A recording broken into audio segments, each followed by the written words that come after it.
a sponsored authentic review of this corner shower caddy. So what I like about this corner caddy is that it's got the 360-degree wheel on it, so it can turn.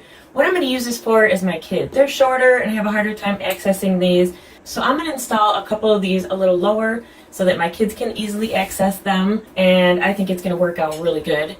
So these have a very strong adhesive, like a 3M adhesive, and this won't move. Once it's installed, this won't move. It's actually really hard to get these things off. But the good thing is you can get them off when you're ready to move them. So that's why I like this choice, because when my kids grow up and get a little bit older, I can take this and move it higher or move it somewhere else and use it there. So these can come off, but they won't come off until you make them come off. That's the great thing about them. So let's get installing them.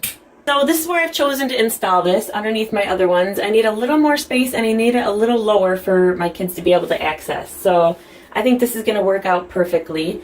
I used a little orange highlighter here and I pre-marked the lines, so I just lined it up where I was going to want it. And I took a little highlighter and I just marked above these things. And that's where I'm about to stick the sticky stuff. So I had them on here, I aligned it where I want it. Now I'm just going to take these off. These pop right off of here, and I can stick them to the wall. When you stick them to the wall, you're going to want to make sure that these slots are facing up, the open end of the slots. That way this thing can pop right back into it really easily. The first thing I'm going to do is peel off the sticky adhesive on the back of this. And I am going to carefully try to align it with this orange highlighter line. I'm going to try to stay just below the line because I don't want that line to stay in here forever.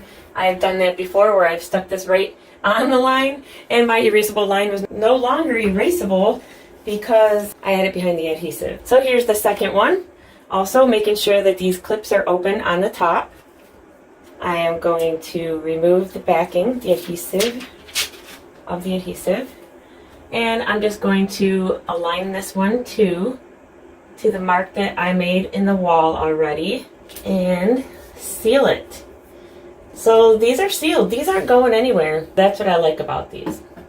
So I'm just going to take this now and push it down into these little clamps here. And there we are. That's as easy as it is. Now I can throw a few things on here, and then it's going to be a lot easier for my kids to reach. They can turn it, things can move. And when you need to use something, you just turn it, find it. Super simple. Look how nicely that turns. I like the color. It's nice and sleek. It looks good.